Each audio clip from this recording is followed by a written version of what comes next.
Hello friends, how are you doing? Hope you all are fine. I am Sheikh Farzan Ali. Welcome you all to my new video. Our today's video is very interesting video and this video is on the topic periods of English literature. तो दोस्तों आज के इस video में हम English साहित्य के English literature के मेजर पीरियड्स के बारे में जानने वाले हैं। तो इंग्लिश साहित्य और इंग्लिश लिटरेचर एक महत्वपूर्ण लिटरेचर है जिसमें बहुत सारा सेगमेंट है, एज वाइज सेगमेंट है। तो उसमें अलग अलग सेगमेंट क्या है आज इस वीडियो में हम डिस्कस करेंगे। तो दोस्तों पहले हम देखते हैं कि इंग्लिश लिटरेचर का पीरियड कहाँ से शुरू हुआ। तो यूजुअली हम 450 एडी से इंग्लिश लिटरेचर का शुरुआत माना जाता है।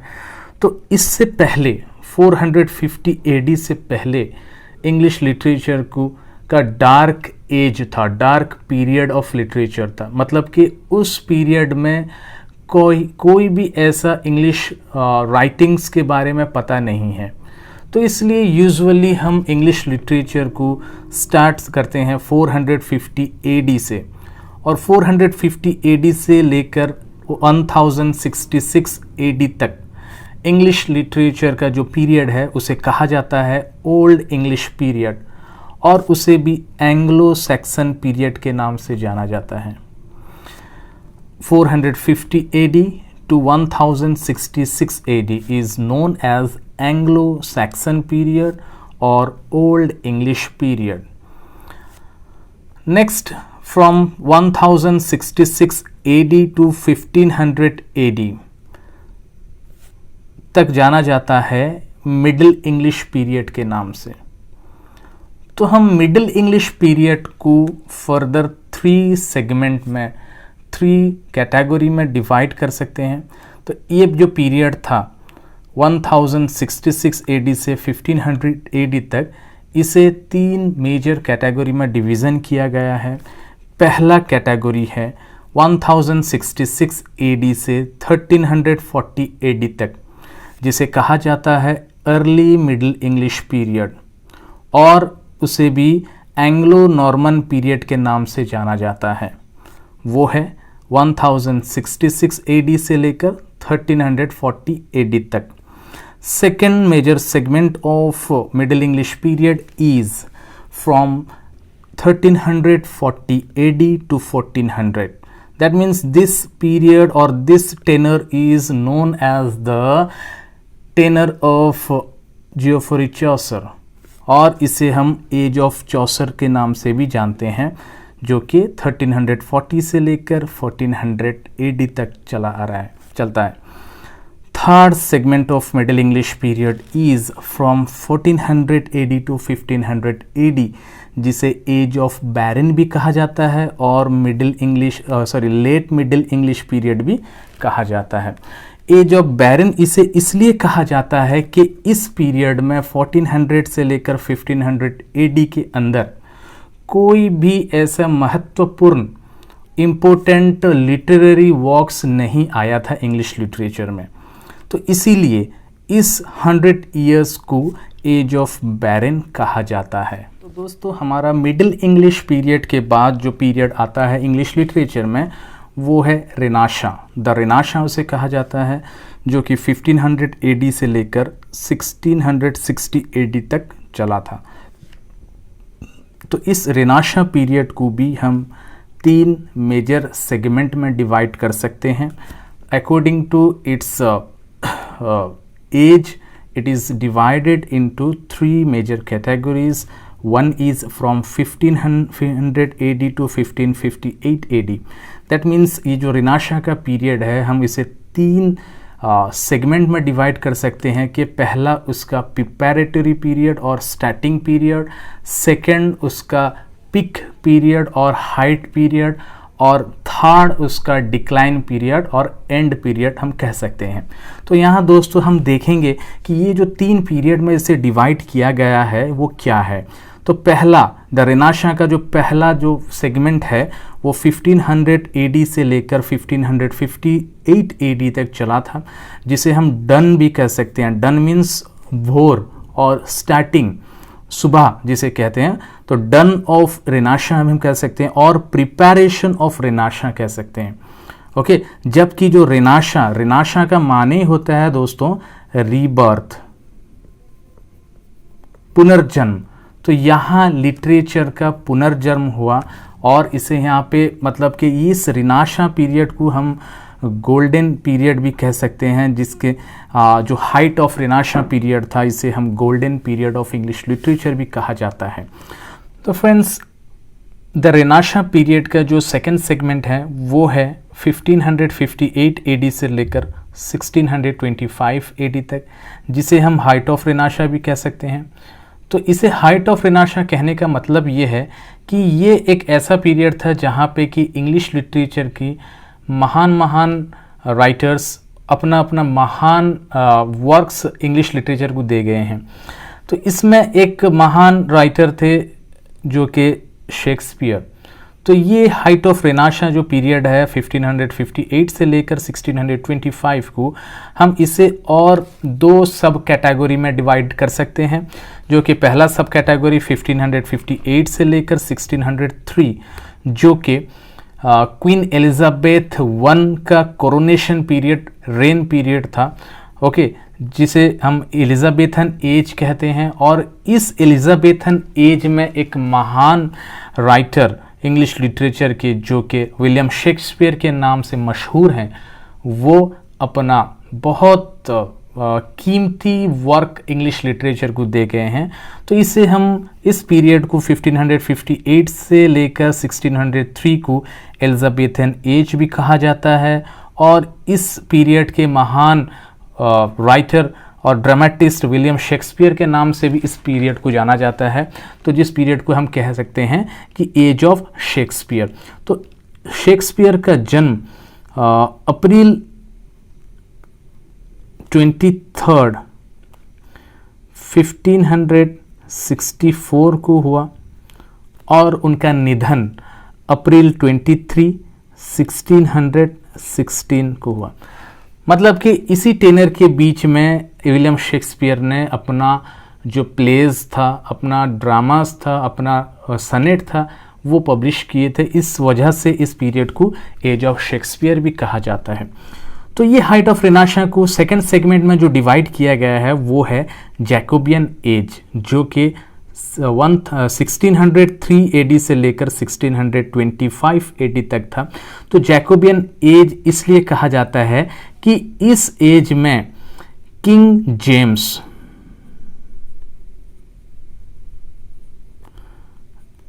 जेम्स वन ये रूलर थे इंग्लैंड के। तो किंग जेम्स वन के नाम से इस एज का नाम जैकोबियन एज पड़ा, जो कि 1603 से लेकर 1625 तक लास्टिंग किया था। तो नेक्स्ट द रेनाशा पीरियड का जो थर्ड सेगमेंट है उसके बारे में हम चर्चा करेंगे, जो है कि 1625 से लेकर 1660 तक, जिसे हम डिक्लाइन पीरियड ऑफ रेनाशा भी कह सकते हैं और इसे एंड ऑफ रेनाशा भी कहा जाता है। तो ये एंड ऑफ रेनाशा पीरियड जो था इसे हम और दो सब कैटेगरी में डिवाइड कर सकते हैं, सब पॉइंट में डिवाइड कर सकते हैं। पहला जो कि 1625 से लेकर 1649 तक लास्टिंग किया था उसे कैरोलाइन एज कहा जाता है। कैरोलाइन एज इसलिए कहा जाता है कि किंग चार्ल्स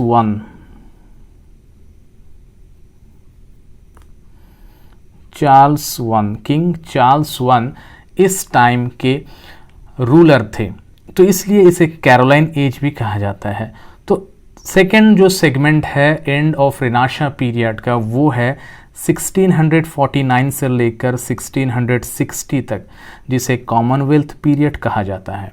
तो दोस्तों ये जो पीरियड है 1625 से 1660 तक, जो कि डिक्लाइन और एंड ऑफ रेनाशा पीरियड है, इस पीरियड को भी और एक नाम से हम जानते हैं इंग्लिश लिटरेचर में, जो है कि age of Milton. Age of Milton, that means Milton का जन्म इसी एज के अंदर हुआ, जो कि 1608 में उनका बर्थ था एंड 1674 में उनका निधन हुआ। तो इसलिए इस पीरियड को, जो एंड ऑफ रेनाशा पीरियड और डिक्लाइन पीरियड ऑफ रेनाशा को भी हम मिल्टन एज के नाम से भी जानते हैं।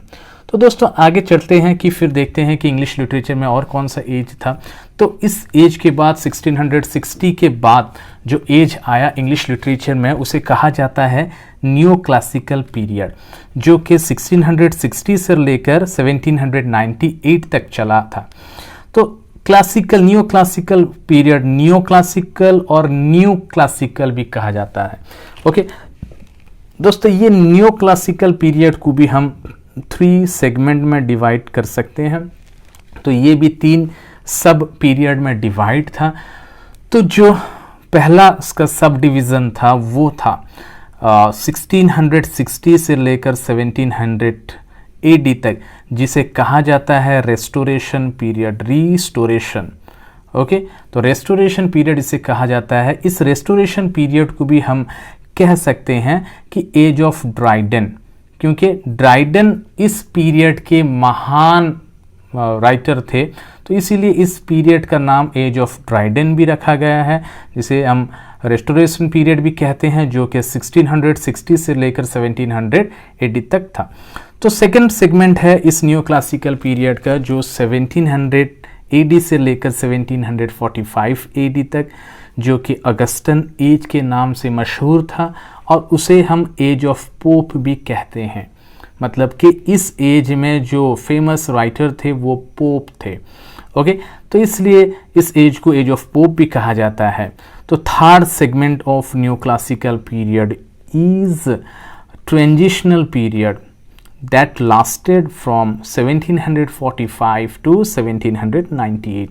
1745 से लेकर 1798 तक ये पीरियड चला, जिसे हम ट्रांजिशनल पीरियड भी कह सकते हैं, और एज ऑफ सेंसिबिलिटी भी कहा जाता है उस पीरियड को, और उस पीरियड को एज ऑफ जॉनसन भी कहा जाता है।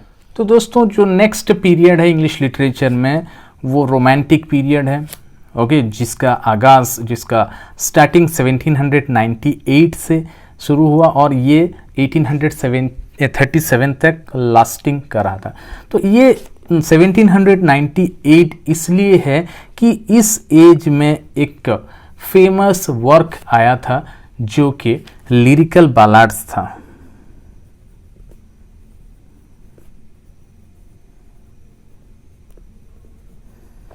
ओके, जिसे लिखे थे William Wordsworth and ST. Coleridge मिलकर।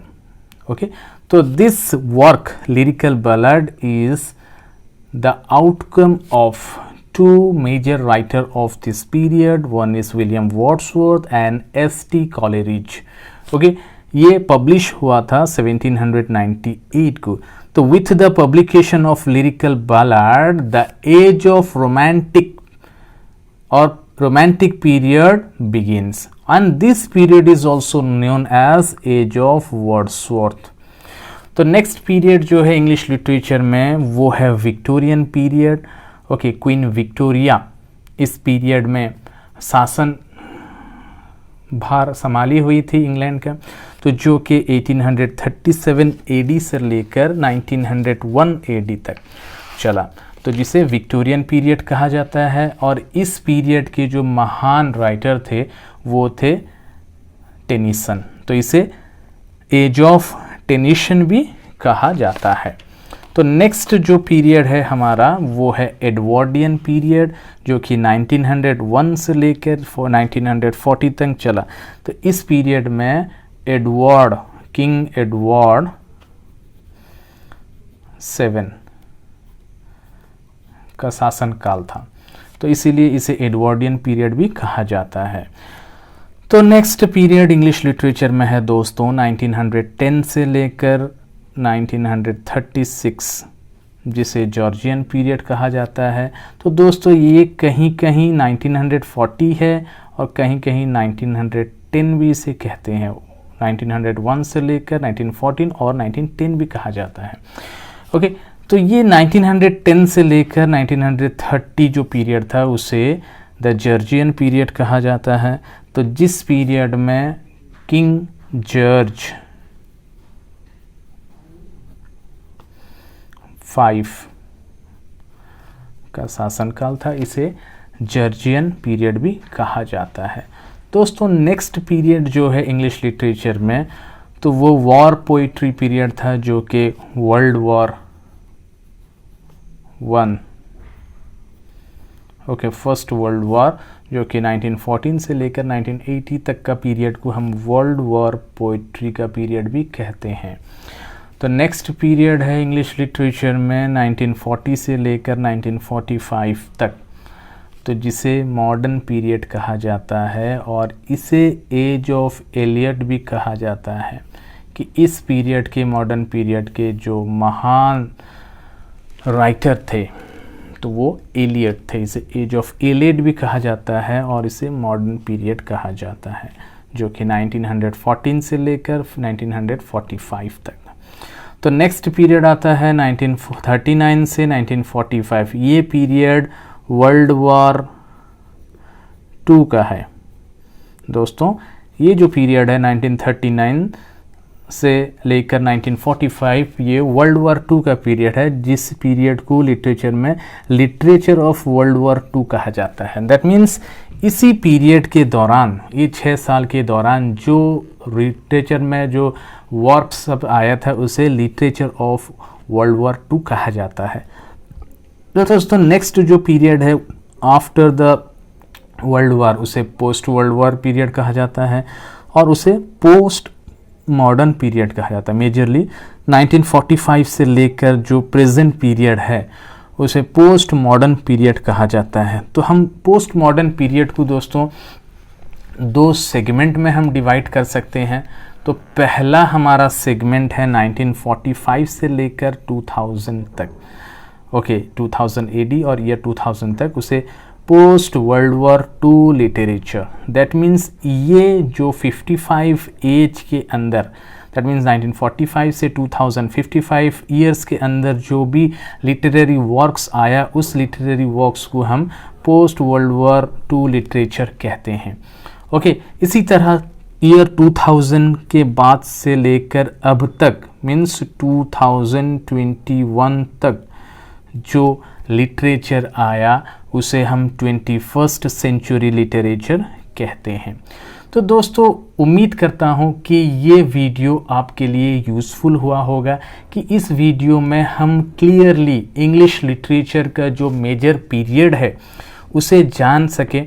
और ऐसे ही यूज़फुल वीडियो पाने के लिए दोस्तों मेरे चैनल को सब्सक्राइब कीजिए, इस वीडियो को लाइक कीजिए और ज़्यादा से ज़्यादा शेयर कीजिए।